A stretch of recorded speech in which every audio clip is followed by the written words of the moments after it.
restored soon after. So the family decided to make this house as a museum cafe. So it is a good idea po sir na ginawa nila ito as a museum cafe.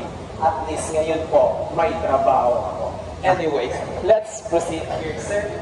So what sets this house apart from all the ancestral houses here in Iloilo is that it has a deep-rooted religious connection to the church.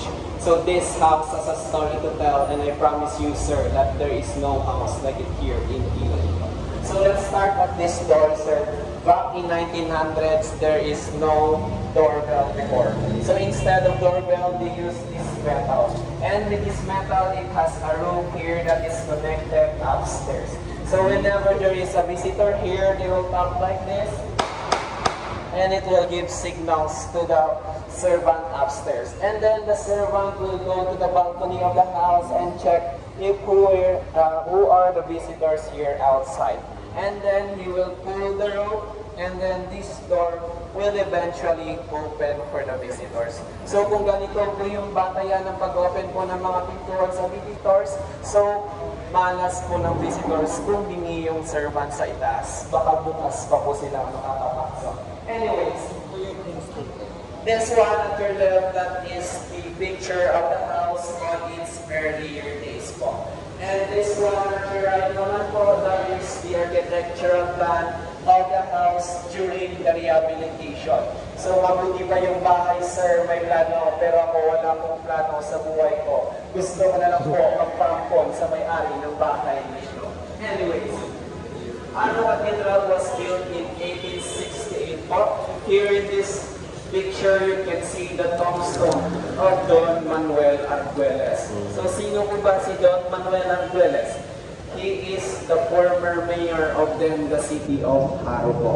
He held the construction of this Haro Cathedral, supervising its construction from the beginning until the end po. So, as a distinguished benefactor of the Haro Cathedral, he became as the first layman that was buried inside the Haro Cathedral on the left wing po.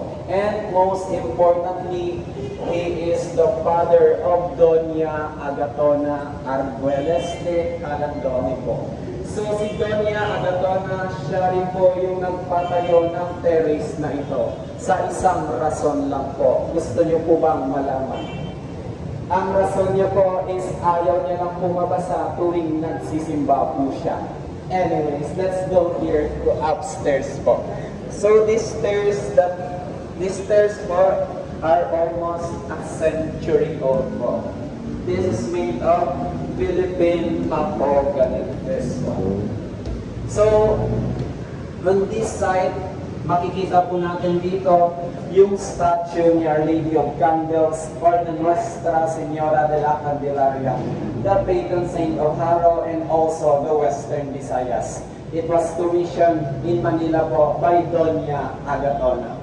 So this statue is the exact replica that can be found inside the main altar of the Haro Cathedral. And also this statue that joins the traditional Haro Fiesta procession po. So a day before the procession, dinadala po nila itong statue na doon po sa Haro Cathedral.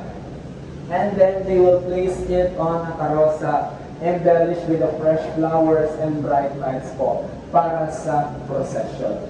So dito din po, so yung statue na ito is binabalik po dito sa residence ni Doña Agatona on the following days po. And also makikita natin dito yung Immaculate Conception statue po. Gawa po yan ng master sculptor of religious imaginary na si Maximo Vicente Sr. Yan din po, gawa na din po yan yung karosa. So ginagamit ito during Holy Week po, tuwing procession. So ito po, makikita ito ngayon dyan sa palasyo ng Archbishop. Yan naman po, inside po yan ng Haro Cathedral. So are you now ready to proceed upstairs po? So let's go here.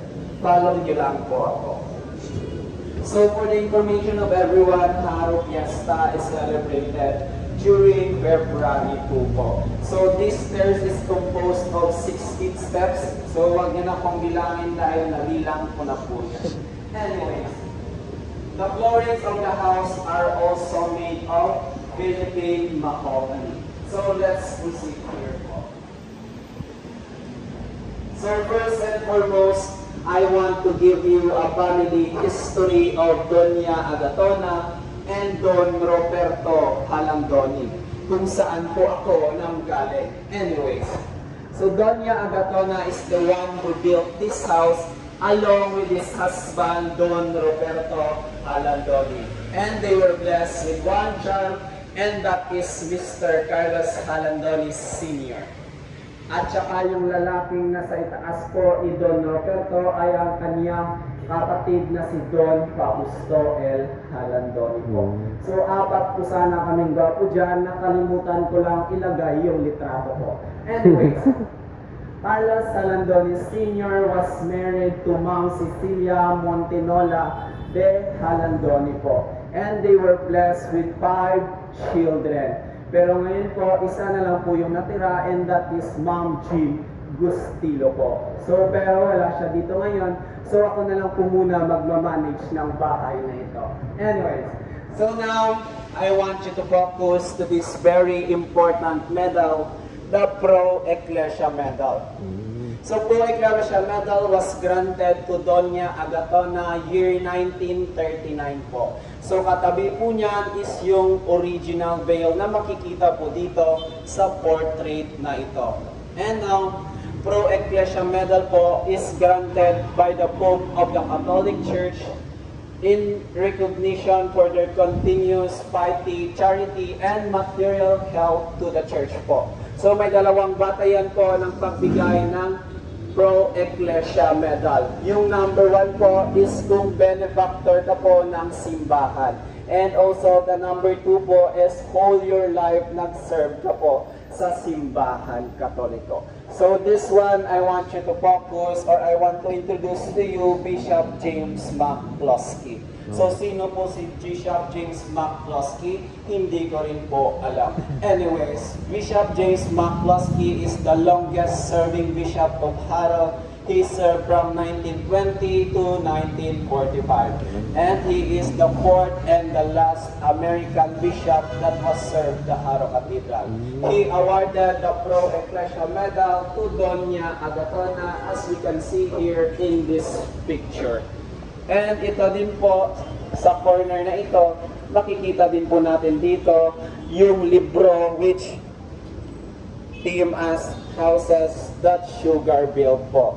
So yung history nito, may isang English photographer na pumunta sa bahay na ito at pinicturan si Ma'am Jean Gustilo. So isinalin nila ito sa Europe, kung saan nagtanggap po ito ng bronze winner. Paano hindi ito makatanggap ng bronze winner? Apakaganda ni Ma'am Jean Gustilo. Anyways, like his mother before him, Mr. Carlos Halandoni Sr. was awarded the Pro Ecclesia Medal. Makikita po natin dito yung medal niya po at saka yung diploma. Ginawaran po siya noong 1960. And while his wife din po, binigyan din po ng Pro Ecclesia Medal year 1983 po. So makikita po natin dito yung original Pro Ecclesia Medal at saka yung diploma. Makikita din po dito yung wardrobe na sinuot niya during he received this award. And yung handbag at saka yung handbag na pinagmamayari niya din po. So, di ba, parang Imelda Marcos lang po. Anyways, let's proceed here inside po. Doña Agatona to be located beside the altar of the house. So, this room later became as a home office of Mr. Carlos Halandoni Sr. at saka ni Ma'am Cecilia Montinola Halandoni po. So, lahat po ng desk dito ay original position po. So, makikita po natin sa itaas ng desk yung accomplishment and accolades of Mr. Carlos Halandoni Sr.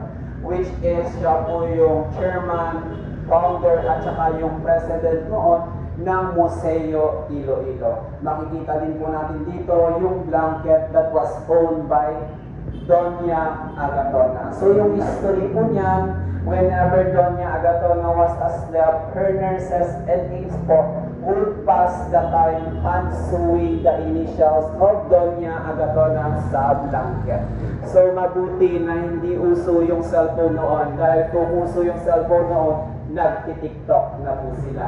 Sa room na ito din po, makikita po natin yung wedding gown na sinuot po ni Ma'am Cecilia Montinola Alandoni during their 50th golden wedding anniversary po. Sa ilalim po niyan is yung guest list po nila. Nung nabasa ko po yung guest list, lahat prominent family po. Ito din po may Spanish fan collection po dito ni Ma'am Cecilia. At saka yung pag-regadon de honor po nila doon sa Nenis Garden. Ito po yung pagtipon-tipon ng mga elite and prominent family po. Yan po yan. And dito din po, makikita din po natin dito yung Spanish shawl na ginagamit lang po ni Ma'am Cecilia during formal occasion po. At saka yung veil ni Doña Agatona. And then din po yung rosary collection ni Ma'am Cecilia. And now, let's proceed na po dito sa altar po ng bahay. So bawal po tayo dumaan dyan, baka magalit po si Doña Agatona. Altar very special. Siyempre ako. Anyways, this altar makes special because of papal bull. So ano po yung papal bull? Papal bull is a public decree or a letter patent po na inisyo ni Pope Pius XII permitting Doña Agatona to celebrate the Holy Mass in this altar po. Back then, yung Holy Mass po is not allowed to celebrate on the private residences po. And now, yung papal bull po is makikita both side po ng altar. This one is the papal bull. In Latin po, yung original po. But yung nasa right po, that was translated by Doña Agatona through Spanish po. May English din po dito kung hindi po kayo marunong magbasa ng Spanish po. And now, let's proceed here to our next wall po. So, Santo Viatico is celebrated po during Sunday after Easter Sunday po, wherein the Holy Sacrament from the Haro Cathedral visits this house, while sick and elderly members of the community have their blessing and also a Holy Communion. So after this Holy Sacrament, breakfast is then served po sa mga elderly and monetary assistance is given to them. So this is a family tradition up to the time of Doña Agatona hanggang po ngayon. And this one, second and third po natin is yung papal blessing wall and the papal visit wall. Makikita po natin dito yung various apostolic leaders po, kung saan take note po na 600 na pari po yung tinulungan sa pag-aaral ng pamilyang ito. And also particularly Cardinal Jaime Sin po, that is very close to Mr. Carlos Alandoni Sr. as he is the former parish priest of Haro Cathedral. He also officiated the funeral mass of Mr. Carlos Alandoni Sr. dyan po sa harap ng altar na yan. And next po natin dito is yung historical visit ni Pope John Paul II. So, His Holiness himself as the one who crowned the Nuestra Señora de la Candelaria, the first Virgin Mary in the Philippines that was crowned by the Pope. And take note, Pope John Paul II is now a saint. And makikita din po natin dito, the baby that was being carried by Pope John Paul II, that is the granddaughter of Ma'am Cecilia and Mr. Carlos Alandoni Sr. na si Ma'am Marjorie Alandoni Militante po. And also, Mr. Carlos Alandoni Sr. is part of Papal Committee who organized the visit of Holy Father. They also hosted a dinner for the Papal entourage. Dito din po, makikita po natin dito yung pag-Holy Communion ni Mr. Carlos Salandoni Sr. noong second coming ni Pope John Paul II sa Manila po. So now, as we continue to the religious tradition of the family, the daughter of Ma'am Cecilia and Mr. Carlos Salandoni Sr. was endeavored to build the Padre Pio Chapel in Pototan po, in the lot that was owned by his mother, Cecilia. So this chapel became as a pilgrimage for many Padre Pio devotees po. And now, gusto ko pong ipakilala sa inyo yung lalaking naka-encircle po sa picture. Huwag niyo po akong tignan dahil hindi po ako yan. Magkamukha lang po kami kung naka-side view po ako. Anyways, this one is Father Gian Maria, one of the seminarian of Padre Pio during his lifetime po. So from Italy, pumunta po siya dito sa Iloilo or even specifically sa may Padre Pio Chapel po doon sa Pototan. So siya po yung nag-bless ng chapel na ito, o di ba, apakayaman ng pamilya. Anyways, this one is the statue of Padre Pio doon sa Padre Pio Chapel sa Pototan po. So diyan po sila nagpe-pray po, and then if yung prayer po nila is ma-answer po ni Padre Pio, magsasabit po sila dito ng rosary sa Thanksgiving Garden po. So makikita po natin dyan yung 1,000 of rosary, which means 1,000 of answered prayers po. So kung hindi ka po bumalik dyan at naghang, so it means hindi pa po nasagot ni Padre Pio yung iyong mga panalangin. Ikaw ba naman, sir, magpe-pray ka na maging kayo ng crush mo, paano yan sasagutin ni Padre Pio? Anyways, now let's proceed here. So now let's proceed here to the St. Clements and Opus Dei Iloilo chapter po. Yung first novena po was recited in St. Clements Parish Church po, or our Mother of Perpetual Help Parish, wherein they recognize Mr. Carlos Salandoni Sr. as a main benefactor po, who contributed the building of St. Clement Retreat House dyan po sa La Paz, Iloilo City. And also the Opus Dei was started in this house po, wherein Mr. Carlos Salandoni Sr. and Ma'am Cecilia po was open their house to the numerary members ng Opus Dei. Makikita po natin dito yung testament ng one of the members of the Opus Dei noon na si Vicky po. And now let's proceed here to our next one. So among the religious award of Mr. Carlos Salandoni Sr., he was also conferred or received the Equestrian Order of the Holy Sepulchre of Jerusalem po. Makikita po natin dito sa diploma na ito. This one is Mr. Carlos Salandoni Sr. And also this uniform that was owned by Mr. Carlos Salandoni Sr., makikita po natin dito yung five-folded cross. According to my own research po, five-folded cross, which means the five wounds of Jesus Christ po. And now let's proceed here.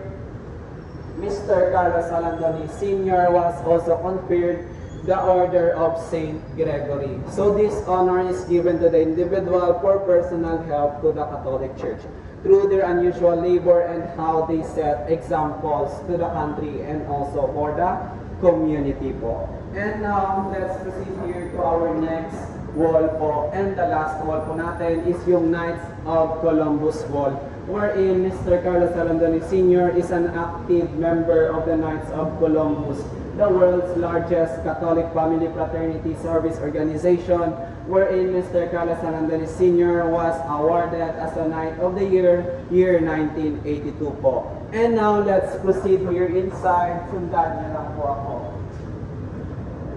This one is the formal dining setup of Aladoni Montinola family. So during the time of Doña Agatona, only the members of the church was allowed to dine in this area po. So these 18 seaters po, huwag nyo na pong bilangin dahil nabilang ko na po yan lahat. These 18 seaters po is where the numerous historical celebration took place.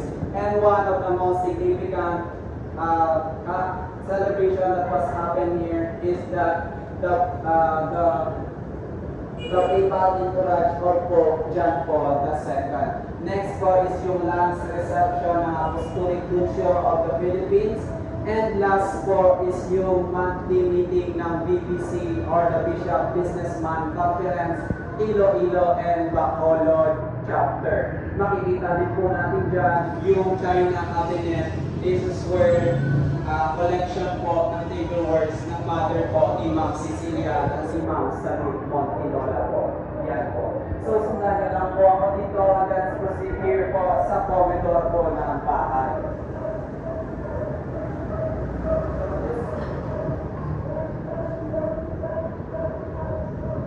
This one is the corridor. This is where the family had their daily meals po. Pero ako, nasa kusina lang po. Advantage po sa kusina, malapit po sa pagkain. Pero hindi po halata sa aking pangangatawan. Anyways, this one is the floor to ceiling cabinet. So this is where makikita po natin dyan yung collection ng tablewares po ng pamilya. Hindi ko po alam kung bakit may banga po sa itaas. And lastly po, this corridor was now transformed into a museum cafe kung saan maka-order po kayo mamaya ng inyong snacks. O diba, ang gwapo ng bartender. Anyway.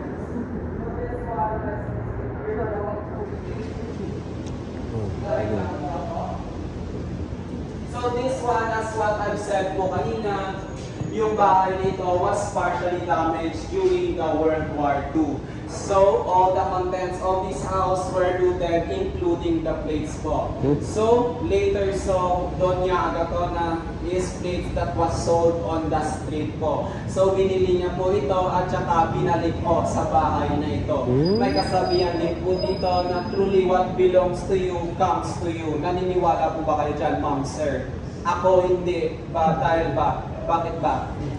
Dahil akin naman siya noon, hindi na bumalik ngayon. Anyways, now let's proceed here. What is the original room of their daughters, Ma'am Rosemary and Ma'am Jean Gustilo. Makikita natin sa room na ito yung kanilang family members. Yan po yung Montinola na si Ma'am Cecilia at saka yung Alandoni naman po si Mr. Carlos po.